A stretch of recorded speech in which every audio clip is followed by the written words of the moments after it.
স্নিগ্ধা একটি মেয়ের নাম, যে জন্মগতভাবে কালো ছিল। কালো একটি মেয়ের গল্প। একটি গ্রামের ছোট ঘরে জন্মগ্রহণ করেন স্নিগ্ধা। তার জন্মগত গায়ের রং কালো, যা গ্রামবাসীদের কাছে অস্বাভাবিক কিছু মনে হয়। গ্রামে আলোচিত বিষয় হয়ে ওঠে স্নিগ্ধার গায়ের রং। এ কারণে তার বাবা মা, বিশেষ করে তার মা, সবসময় তাকে লুকিয়ে রাখতে চেষ্টা করতেন। যদিও স্নিগ্ধা কখনোই তার গায়ের রং নিয়ে কোনো ধরনের সমস্যা অনুভব করতো না, কিন্তু অন্যরা তাকে বিভিন্ন নামে ডাকতো। ছোটবেলায় তাকে স্কুলে যেতে দেওয়া হতো না।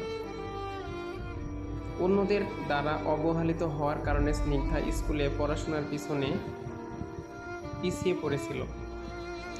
একদিন গ্রামে এক শিক্ষিত তরুণ রাহুল গ্রামে এসেছিল।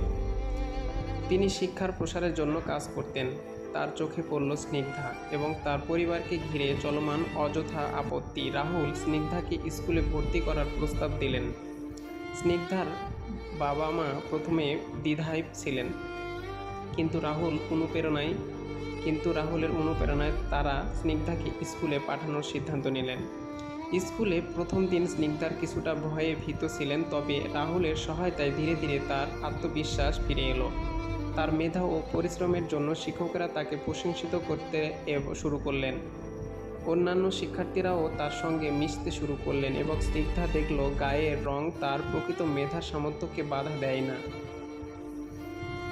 ক্লাসে স্নিগ্ধার উচ্চশিক্ষার জন্য শহরে পড়াশোনা করতে চলে যায়।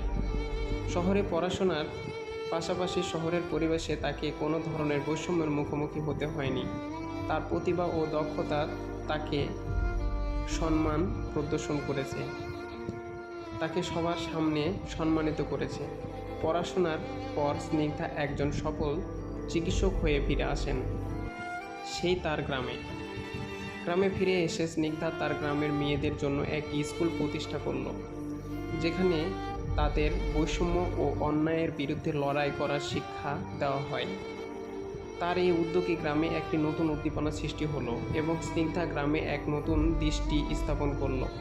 স্নিগ্ধার এই জীবনে ও সাফল্যের প্রমাণ দিতে গিয়ে গ্রামের অনেকে তার গায়ের রং আমাদের সামর্থ্য নির্ধারণ করে না, আসল ক্ষমতা আমাদের মেধা, শ্রম ও নিজেদের প্রতি বিশ্বাস।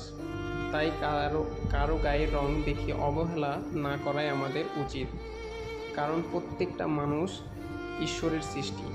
ঈশ্বর যাকে যেমনই করুক না কেন, তার ভিতরে যে শ্রম এবং মেধা এবং আত্মবিশ্বাস রয়েছে, সেটাকে কাজে লাগিয়ে আমাদের বড় হওয়া উচিত। তাই কাউকে আমরা অবহেলা করব না, সবাইকে আমরা সম্মানের চোখে দেখব এবং সবাইকে আমরা বন্ধুর চোখে দেখব। নমস্কার। আর যদি ভালো লেগে থাকে তাহলে আমার চ্যানেলটি সাবস্ক্রাইব করবেন।